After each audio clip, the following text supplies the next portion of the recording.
एक बार फिर से मैं आप सभी साथियों का स्वागत करता हूं आपके अपने चैनल अमन स्टडी पे। और जैसा कि मैं देख रहा हूं कि आपका रिव्यू जो है वो बहुत ही अच्छा आ रहा है और अच्छा लग रहा है मुझे देखने में भी, और मुझे मोटिवेशन मिल रही है आपके लाइक से। तो मैं प्रयास कर रहा हूं कि जल्दी जल्दी जो है सारे चैप्टर में हिंदी खत्म कर दूं, ताकि आपके पास एक अच्छा नंबर्स हो जाए, यानी क्वेश्चंस का। आप जब उसको एनालिसिस करें तो आपको लगे कि मेरे पास कुछ क्वेश्चन ऐसे हैं जिनको मैं प्रैक्टिस करके अपने पास स्थिर कर दिया हूं। तो शुरुआत करते हैं पहले क्वेश्चन के साथ। पहला क्वेश्चन हमारा 201 नंबर का है, और मैं बता दूं ये जो आपका क्लास है वो ये क्लास नंबर 13 है। और इस क्लास में आप पाएंगे कि जो वर्णमाला है, वर्णमाला का ये सारे प्रश्न हम इसमें कवर कर लिए हैं और यहाँ समाप्त हो जाएंगे। नेक्स्ट चैप्टर जब मैं आपसे कम्युनिटी में पोस्ट करूंगा वोटिंग के लिए, तो आप वोट कर देंगे, तो वहां से डिसाइड कर लीजिएगा कौन सा चैप्टर आपको चाहिए, उसी पे मैं क्लासेस आपके लिए कंटिन्यू करूंगा। तो चलिए शुरुआत करते हैं पहले क्वेश्चन के साथ। तो जो भी लोग चैनल पर नए हो या पहली बार आए हो, चैनल को सब्सक्राइब करें, साथ ही बेल आइकन प्रेस करें और अपने सभी साथियों को इस क्लास को शेयर कर दीजिए। 201 नंबर का प्रश्न कह रहा है कि हिंदी वर्णमाला में व्यंजनों की संख्या है। तो हिंदी वर्णमाला में व्यंजनों की संख्या है, आप सभी लोग इसका उत्तर करिए। सबसे पहले आप जान लीजिए कि 33 व्यंजन होते हैं। कितने होते हैं? जो शुद्ध रूप से व्यंजन होते हैं वो 33 होते हैं। 33 के साथ साथ इनमें जब जुड़ने लगते हैं तो जुड़ने के साथ साथ ये 39 हो जाते हैं। कितने हो जाते हैं? 39 सॉरी 39 कह रहा हूं, इसमें आपके 41 हो जाते हैं। जैसे कि आप जानते हैं कि संयुक्त अक्षर हैं, संयुक्त अक्षर के बाद फिर आपके पास अयोगवाह मिल जाएंगे। ये सभी जोड़ने के बाद आपके पास 39 होते हैं कुल व्यंजन। दो होते हैं उच्छिप्त, जिसको ड और ढ बोलते हैं, जो नीचे बिंदी लगी रहती है, और प्लस 11 स्वर। ये सभी मिला के आपके 52 जो है आपके वर्णमाला में वर्ण होते हैं। 202 की बात करें तो हिंदी वर्णमाला में उष्म व्यंजन कौन से हैं? तो मैं आपको बता चुका हूं कि श यानी कि तीनों सौ और ह जहां भी आपको दिखे वो उष्म व्यंजन के अंतर्गत आते हैं।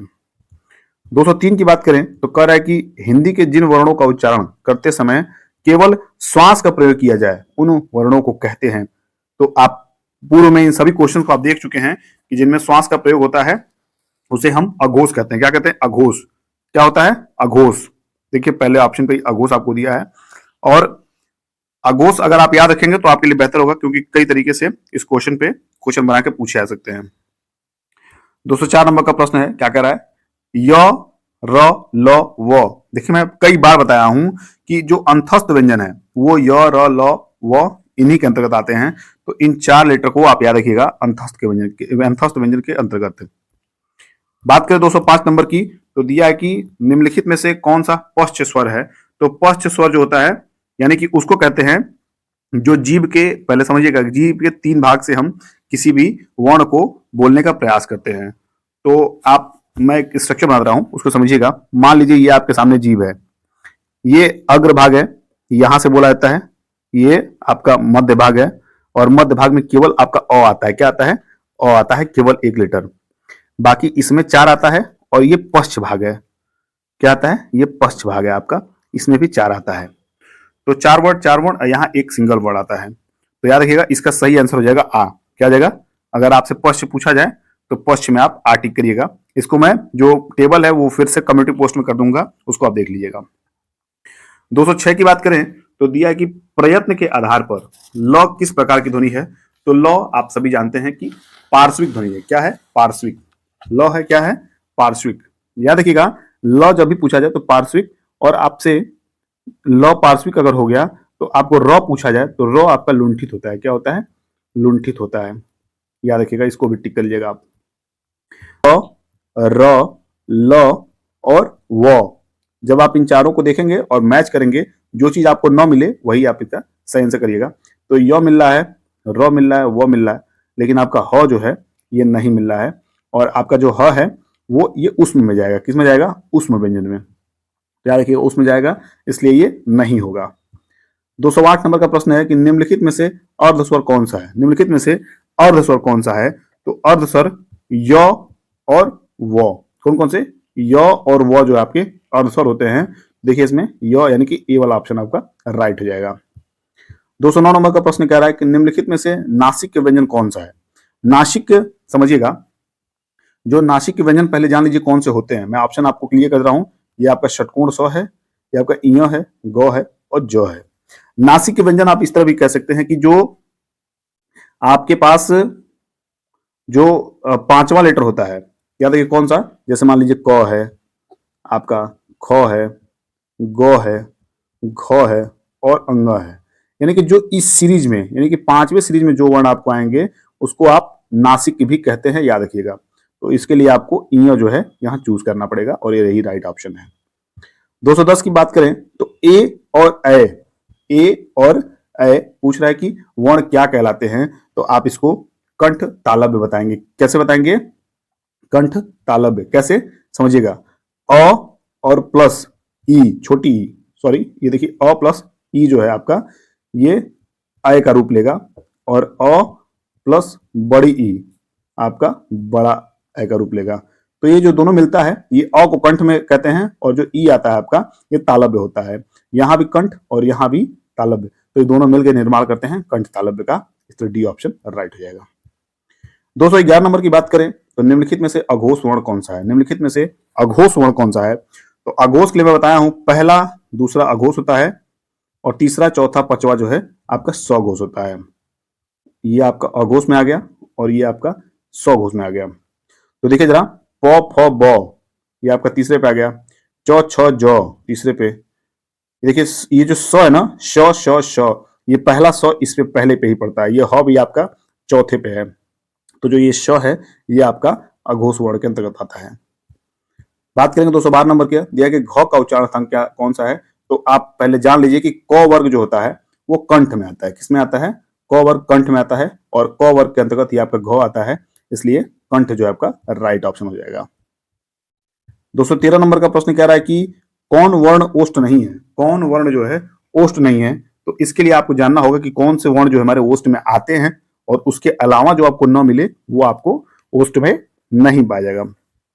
तो देख रहे हैं आप 213 नंबर प्रश्न जो है आपको दिया है कि यहां पर समझिए कि प, फ, ब, भ और म और उ और बड़ा उ, ये सभी किसमें आते हैं? ये ओष्ठ में आते हैं। तो आपको म भी मिल गया, ब भी मिल गया, बड़ा उ भी मिल गया। लेकिन जब आ की बात करेंगे तो आ आपका इसमें नहीं है, और सीधी सी बात समझिए, आ आपका कंठ में होता है। किसमें होता है? कंठ में होता है, इसलिए ओष्ठ नहीं है ये। 214 नंबर की बात करें, अल्प प्राण ध्वनियों का समूह कौन सा है? अल्प प्राण ध्वनियों का समूह कौन सा है? तो अल्प प्राण के लिए 1, 3, 5, और जो 2 और 4 होता है ये महाप्राण होता है। क्या होता है? ये महाप्राण होता है, और 1, 3, 5 जो होता है आपका अल्प प्राण होता है। तो इस पे जरा देखिएगा, ये क ख, ये ख आने की वजह से ये ऑप्शन नहीं होगा। यहाँ च छ ज झ, यहाँ देखिए थोड़ा सा ऑप्शन में कंफ्यूजन है। अगर हम बात करें यहाँ जो आपका जो है, ये जो नहीं है, ये यहाँ पे मुझसे मिसप्रिंट हो गया है। यहाँ पे इयो है, क्या है? इयो है। तो आप देख रहे हैं कि जो चौ है ये 1 पे है, जो आपका 3 पे है, इयो आपका 5 पे है। 1, 3, 5, और इस तरह आपका जो बी ऑप्शन है ये राइट हो जाएगा। अब बात करते हैं 215 नंबर के। 215 में क्वेश्चन कर रहा है कि निम्न में से महाप्राण वर्ण है। तो मैं बता रहा हूं कि दूसरा और चौथा जो होता है वर्ण का, वो महाप्राण के अंतर्गत आता है। तो देखिए त और थ ये दूसरे पे आपका है, तो ये राइट ऑप्शन है। बाकी चेक करते हैं आगे भी। क आपका देखिए फर्स्ट पे, और प फ ब भ म य र ल व ये पांचवें पे आ गया, और च देखिए पहले पे आ गया। तो जो थ है यही राइट ऑप्शन आपको मिल गया था पहले ही, लेकिन हम सबको चेक करके आपको बता रहे थे, इसलिए इस क्वेश्चन से आगे बढ़ते हैं। 216 नंबर का देखते हैं, निम्नलिखित में से किसे हिंदी की मानक वर्णमाला में स्थान नहीं दिया गया है? ये अच्छा प्रश्न है। अगर ये आपसे प्रश्न पूछा जाएगा तो शायद हो सकता है कि आपके भी हाथ थोड़ी देर के रुके, लेकिन याद रखिएगा श्री, जो श्री होता है ये मात्रा के साथ आ गया है। क्या है? ये बड़ी का मात्रा इस पर लगा हुआ है, इसलिए इसे वर्णमाला में स्थान नहीं दिया गया। ये डायरेक्ट अगर आप स्व की बात करेंगे तो ये आपको दिया गया है, लेकिन आप किसी भी, जैसे आप पूछे क के ऊपर बड़ी मात्रा लगा, पूछे कि क्या वर्णमाला में इसको स्थान दिया गया, तो जी नहीं, बिल्कुल नहीं। आप ये लरी भी मिल जाएगा, क्री भी मिल जाएगा, दो भी मिल जाएगा, लेकिन जब श्री की बात करेंगे ये आपको नहीं मिलेगा। 217 नंबर की बात करें, देखिए फिर क्वेश्चन आ गया कि स ह व्यंजन कौन से कहलाते हैं? तो प्रकंपी नहीं कहलाते हैं। स्पर्श, देखिए यहाँ स्पर्शी व्यंजन है, ये भी नहीं। स्पर्श व्यंजन, ये भी नहीं। और देखिए लास्ट में दिया है कि उसमें संघर्षी व्यंजन, उसमें संघर्षी व्यंजन, जो कि राइट ऑप्शन है। और 18 नंबर प्रश्न क्या कहा कि छ ध्वनि किस स्वर के अंतर्गत आती है? तो छ ध्वनि जान लीजिए संयुक्त वर्ण के अंतर्गत आती है। किसमें आती है? संयुक्त वर्ण, संयुक्त वर्ण। देखिए आधा क और प्लस षटकोण वाला स, ये जब मिलते हैं तब जो है क्षत्रिय छ का निर्माण होता है। तो इस तरह ये संयुक्त अक्षरों के मेल से जो है उत्पन्न होता है। बात करते हैं 219 की। कौन वर्ण घोष नहीं है? कौन वर्ण घोष नहीं है, इसका मतलब है सघोष की बात कर रहा है। तो सघोष आप जानते हैं कि 3, 4 और 5, 3, 4, 5 जो वर्ण होते हैं वो आपके सघोष होते हैं। और इसमें कह रहा है कि सघोष नहीं है, मतलब घोष नहीं है, इसका मतलब वो अघोष है। तो जो भी वर्ण इसमें अघोष को नियम को फॉलो कर रहा होगा वही आपका राइट ऑप्शन होगा। तो देखिए जरा, तो जो है पहले पे ही है, क्या है? तो पहले पे ही है और यही राइट ऑप्शन है। तो जो है आपका पहले पे होना था, ये अघोष है। अब बात करते हैं इस क्लास के लास्ट क्वेश्चन की, और ये वर्णमाला का आखिरी क्वेश्चन है। इसके बाद वर्णमाला से संबंधित कोई प्रश्न अगर मुझे लगता है कि इंपॉर्टेंट होगा तो मैं यहां से आपके लिए प्रोवाइड करूंगा, बाकी हम नेक्स्ट चैप्टर की बात करेंगे। इसलिए इस क्लास में ये लास्ट क्वेश्चन ये साबित होने वाला है, और इस पूरे सीरीज का ये लास्ट क्वेश्चन है।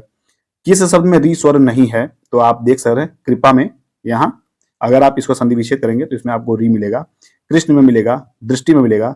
लेकिन जब बात आज की करेंगे तो आज में आपको संधि विच्छेद करने पर री का कहीं योग नहीं मिलेगा। तो इस तरह ये क्लास और ये सीरीज भी वर्णमाला की यहाँ समाप्त हुई।